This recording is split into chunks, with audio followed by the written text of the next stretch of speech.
At some point in your life, you started becoming someone else. Not suddenly, not dramatically, quietly. One decision at a time, one expectation at a time, one compromise after another, until one day, you woke up inside a life that feels strangely unfamiliar. You look at your routine, your work, your conversations, and something inside you whispers, "How did I end up here?" You are not exactly unhappy, but you are not fully alive either.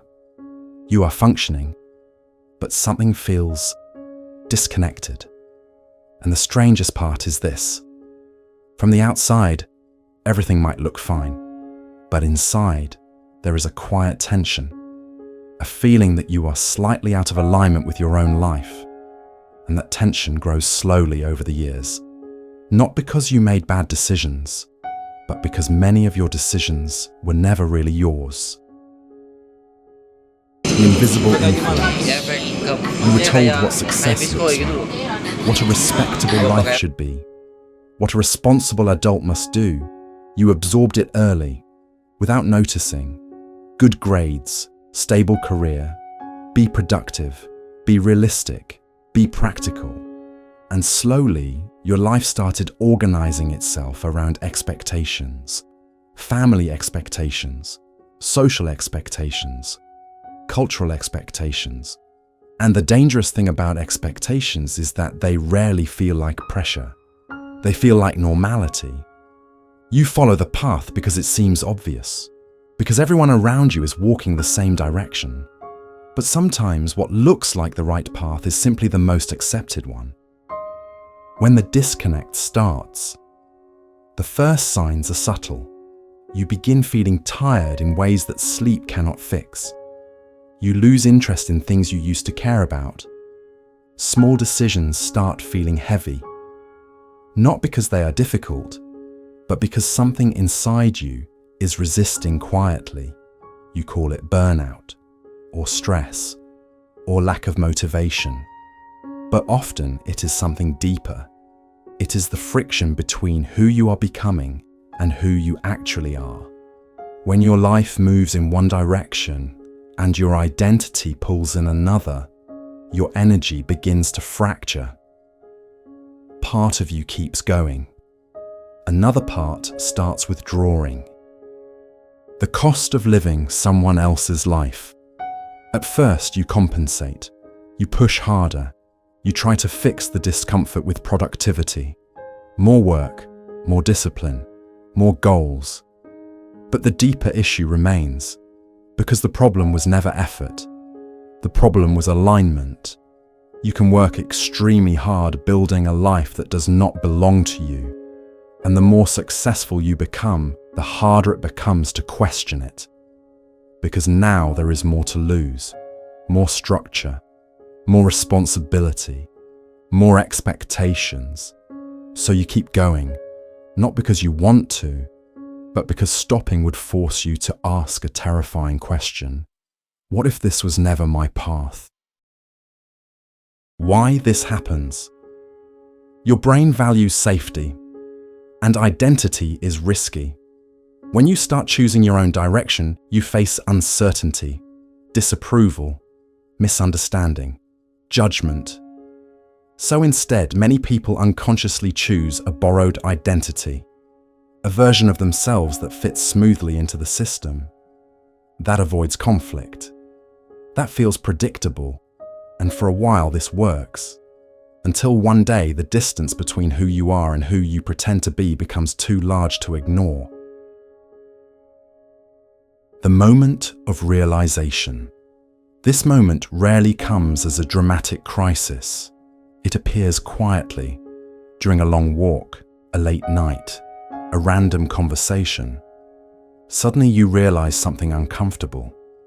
You realize you have been optimizing your life for approval. Not meaning you have been solving the wrong equation. You were trying to build a life that makes sense to others, instead of a life that feels true to you. And once you see this, it becomes impossible to unsee. The fear of changing course. But awareness creates another problem. Now you know something is off, yet changing direction feels terrifying because you imagine chaos, you imagine losing stability, you imagine disappointing people, so you hesitate. You tell yourself it's too late. This is just adulthood. This is what responsible people do. But that voice inside you does not disappear, because identity cannot be silenced forever. The quiet return. Real change does not start with dramatic decisions. It begins with small honesty. Admitting that some parts of your life were built on autopilot. Admitting that you may have followed paths that were never examined. And slowly, you start asking better questions. Not, what should I do? But, what actually matters to me? Not, what will people think? But, what would feel true even if nobody approved? These questions are uncomfortable, but they are powerful. Because the moment you begin asking them, you stop living blindly. You are not lost. Many people think they are lost, but often they are simply misaligned. They follow directions without checking the map, and now they blame themselves for the destination. But the truth is simpler. You are not broken. You are not confused. You are waking up, and waking up always feels disorienting. Because the moment you become aware, you realize how much of your life was built unconsciously. Many people think they are lost, but often they are simply misaligned. They follow directions without checking the map, and now they blame themselves for the destination. But the truth is simpler. You are not broken. You are not confused. You are waking up. And waking up always feels disorienting. Because the moment you become aware, you realize how much of your life was built unconsciously. The real work. The real work is not rebuilding everything. The real work is slowly reclaiming authorship, making decisions that come from clarity instead of expectation, choosing paths that feel meaningful even if they are harder to explain, and accepting something important. Not everyone will understand your life, but that is the price of living it honestly. Conclusion. You are not behind. You are not failing.